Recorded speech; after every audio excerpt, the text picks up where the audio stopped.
Hadis pertama menjelaskan tentang kewajiban belajar, mengajar perspektif hadis. Bismillahirrahmanirrahim. An Anas bin Malikin qala Rasulullah sallallahu alaihi wasallam utlubul ilma walau bisini fa inna talabal ilmi faridatun ala kulli muslimin innal malaikata la tuda'u ajnihataha li talibil ilmi ridwan bima yatlubuhu ahrijahu ibnu Abdul Bir. Yang artinya dari Anas bin Malik berkata Rasulullah SAW bersabda, carilah ilmu walau ke negeri Cina. Sesungguhnya mencari ilmu itu wajib atas setiap muslim. Sesungguhnya malaikat meletakkan sayapnya bagi pencari ilmu karena ridho dengan apa yang dicari. Hadis riwayat Ibnu Abdul Bir. Jadi hadis ini menjelaskan tentang kewajiban mencari ilmu bagi setiap muslim dan muslimah. Hukumnya itu fardu ain. Bahkan jika harus menempuh jarak yang sangat jauh, diibaratkan sampai ke negeri Cina. Ini menunjukkan pentingnya ilmu dalam Islam. Selain itu, hadis ini memotivasi dengan menyebutkan bahwa malaikat akan memuliakan dan meridhoi usaha para penuntut ilmu.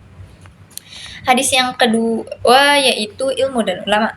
Bismillahirrahmanirrahim. An Abi Hurairah radhiyallahu anhu anna Nabiy sallallahu alaihi wasallam qala idza matal insanu in qata'a amaluhu illa min salasin shadaqatin jariyatin aw ilmin yuntafa'u bihi aw waladin sholihin yad'u lahu rawahu Muslim.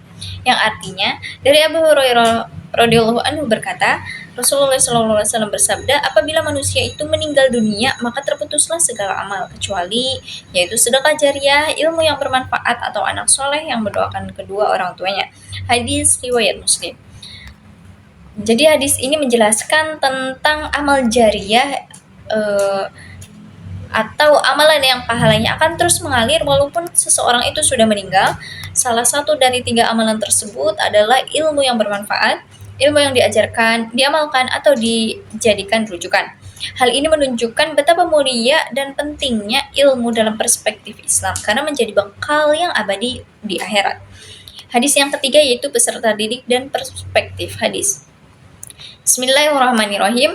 An Abi Hurairah radhiyallahu anhu an Rasulullah sallallahu alaihi wasallam sami'tu Rasulullah sallallahu alaihi wasallam yaqulu ala inna dunya mal'unatun mal'unun ma fiha illa dzikrullah wa ma wa'ala wa alimun aw muta'allim rahu Tirmidzi.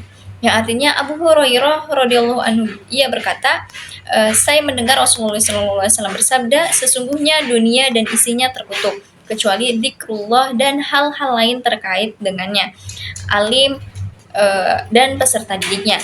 Hadis riwayat Tirmidzi. Jadi di sini menjelaskan tentang pengecualian positif terhadap sifat duniawi yang cenderung terkutuk atau melalaikan dari Allah. Pengecualian ini diberikan kepada zikrullah, yaitu mengingat Allah, alim, ilmu yang berilmu atau guru, dan mu'alim, serta peserta didik atau murid. Hal ini mengangkat kedudukan orang yang berilmu dan orang yang mencari ilmu, menetapkan mereka pada derajat yang tinggi dan mulia di sisi Allah karena mereka fokus pada perkara yang bermanfaat bagi akhirat. Yang selanjutnya hadis usia dan tugas belajar mengajar. Bismillahirrahmanirrahim. An Umar bin Su'aibin an abihi an jaddihi qala Rasulullah sallallahu alaihi wasallam muru auladakum bis salati wa hum abna'u sab'i sinina wadribuhum 'alaiha wa hum abna'u 'ashri sinina wa farriqu bainahum fil madaji. Yang artinya dari Amru bin Su'aib dari bapaknya dan kakeknya Rasulullah SAW bersabda, suruhlah anak-anakmu mendirikan sholat karena berumur 7 tahun dan pukullah mereka karena meninggalkannya ketika umur 10 tahun. Pada saat itu, pisahkanlah tempat tidur mereka. Jadi, hadis ini menjelaskan tentang landasan penting dalam mendidik anak, yaitu tarbiyatul aulad. Hadis ini menetapkan tahapan usia dalam mengajarkan ibadah khususnya yaitu sholat. Usia 7 tahun, tahap pengenalan dan perintah mengajarkan dan membiasakan. Usia 10 tahun, tahap menegaskan dan disiplin. Boleh diberikan sanksi mendidik jika lalai. Perpisahan tempat tidur, menanamkan adab dan menjaga batas aurat menjelang masa balik. Ini menunjukkan bahwa pendidikan harus bertahap dan sesuai dengan perkembangan usia anak. Yang selanjutnya yaitu pendekatan dalam pendidikan Islam. Bismillahirrahmanirrahim. Anin Nu'man ibni Bashir radhiyallahu anhuma yaqulu qala Rasulullah sallallahu alaihi wasallam mathalul mu'minina fi mawaddihim wa tarahumihim wa ta'atufihim kamathalil jasadi idashtaka minhu udwun tada'alahu sairul jasadi bil sahari wal humma. Rawahu Muslim. Yang artinya Nulman bin Bashir meriwayatkan bahwa Rasulullah SAW bersabda, perumpamaan sikap saling mencintai, menyayangi, dan mengasihi di antara orang beriman itu seperti anggota tubuh. Jika salah satu anggota tubuh mereka mengeluh, sakit, maka seluruh anggota tubuh yang lain akan merasakannya sampai tidak dapat menidurkan diri dan selalu merintih. Hadis riwayat Muslim.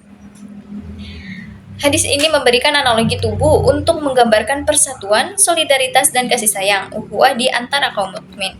Dalam konteks pendidikan Islam, hadis ini mengajarkan pentingnya pendekatan komunal dan empati dalam membangun masyarakat belajar. Kesulitan atau masalah yang dihadapi satu anggota harus menjadi perhatian bersama, mendorong terciptanya lingkungan yang saling mendukung dan peduli. Audio Jungle.